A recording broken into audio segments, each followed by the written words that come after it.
Fixer family, it's Charmin, and I'm so glad that you guys decided to join me today.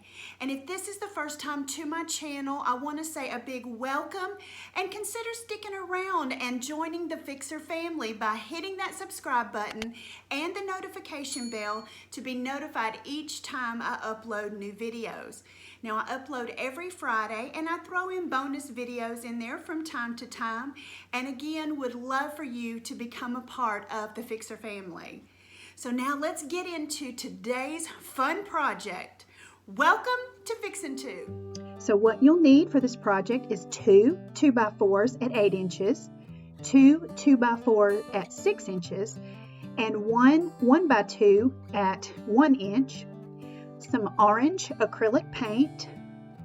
I'm using my glaze gel stain here, some liquid nails, a couple of paint brushes, and I'm also going to be trying out this wired twine that I got from the Dollar Tree, but you can also use just regular twine with this project.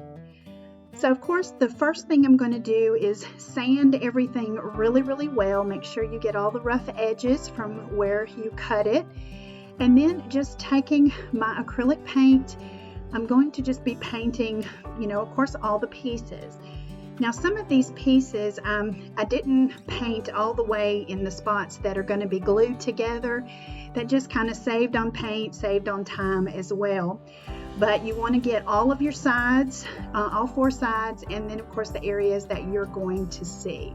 So we're going to go ahead and get the others painted, and we'll move to the next step. Now, while those are drying, we're going to go ahead and take our little 1 inch 1x2 piece, and I'm going to stain it. And basically I put a bunch of stain on there, rubbed it off, and I really wanted it a little darker than that, so I wound up putting a little more stain on there and then just letting it sit and kind of drying before I wiped any excess off to give it a little darker look. So now that these are dry, we're going to take and we're going to put our gel stain just on the parts that we painted. And I basically just go in with a little bit of the stain and then getting it kind of where, I think I might like it. And then going in with my paper towel and wiping off the excess. Now, you can do the same thing with this that we did with the little piece that we are going to be using for the stem. And it's the desired look that you're going for. I did go in a few times and add our stain on there to make it just a bit darker. And the neat thing about this 2x4 is the details that the stain brings out of it. It really is beautiful. So now that we've got it the way we like it and it's dry, we're ready to begin to assemble our pumpkin. And the way that it's going to go is it's a 6 inch on the bottom, and then both of our 8 inch pieces in the middle, and then our last 6 inch piece on the top. And of course you can kind of see where I painted, where I didn't paint, and it kind of, some places I painted I shouldn't have, but it all worked out really well. So what I'm going to do is I'm going to take my liquid nail and just kind of smear some on here.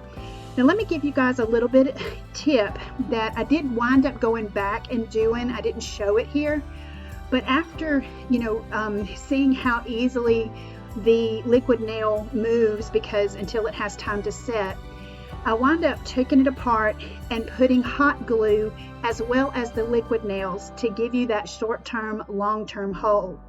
The hot glue gun that I use is a high temperature hot glue, and it does give you a little bit more time to move things around than with the lower temperature.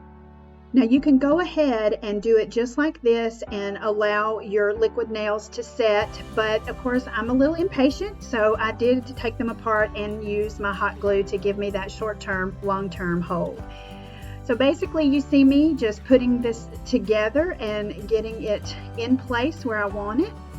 And now I'm ready to put my stem on there. And of course, this is when I realized I should have used my hot glue because I put just a little dab of the liquid nail on the end here and then went in with my hot glue to be able to hold it on there because I knew I was going to be doing some more things to this stem and I didn't want it moving around. So one of the things that I noticed too is I did put a little bit too much of the liquid nail on the bottom and it kind of oozed out, and so I just took a little piece of cardboard that I had laying around and got that off because liquid nail dries the color that it is. It's white, it doesn't get clear, and so you don't want that showing. Even though I'm going to be putting some twine around the stem, I still wanted to make sure that it looked as clean and as high end as we could make it. So I decided I was going to try and use this wire twine, but I also wanted to put a little bow using some twine around the top of it. So I just cut off a piece and just tied it. Basically, I doubled it and tied it into a very simple bow around the stem.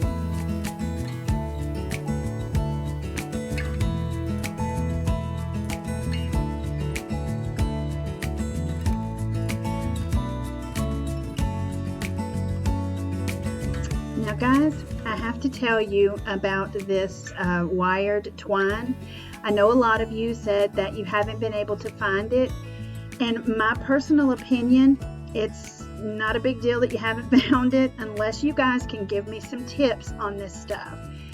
I tried to twist it to make some little curly cues that I wanted and cut it off, and I am totally not impressed with this.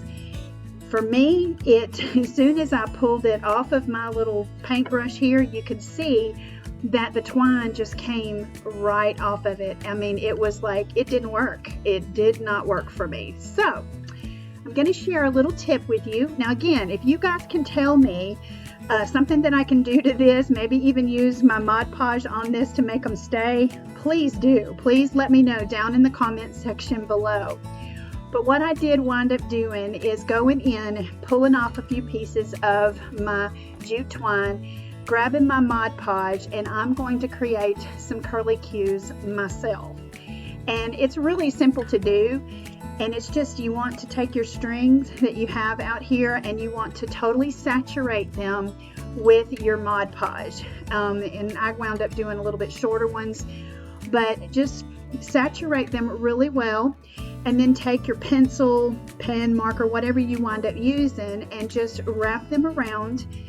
And I wound up having to put a little bit of extra to hold it to it so it would stay while it dried, but just dab a little on there, and then once you get that done, just set them aside and let them completely dry.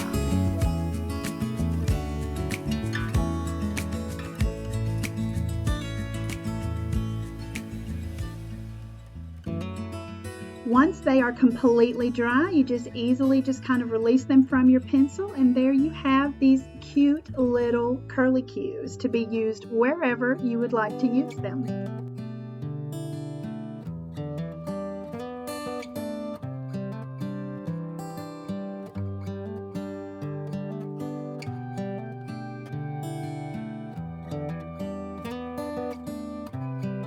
I also grabbed a leftover little maple leaf that I had and added it to the stem to give it this finishing touch.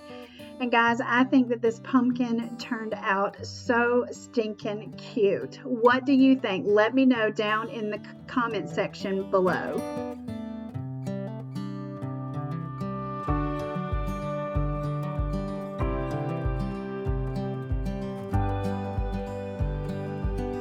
I am so loving this project. I think that this will be a wonderful addition to my fall decor. I'm so excited to put it out there and let everyone see it. Now I have a question for you today. What is your favorite activity with your family, by yourself, during this time of year, during the fall? What is it that you guys like to do? For me, I love to go walking on trails in the cool weather to see the lovely changes in the fall foliage and all of that fun stuff. That is one of my favorite things to do.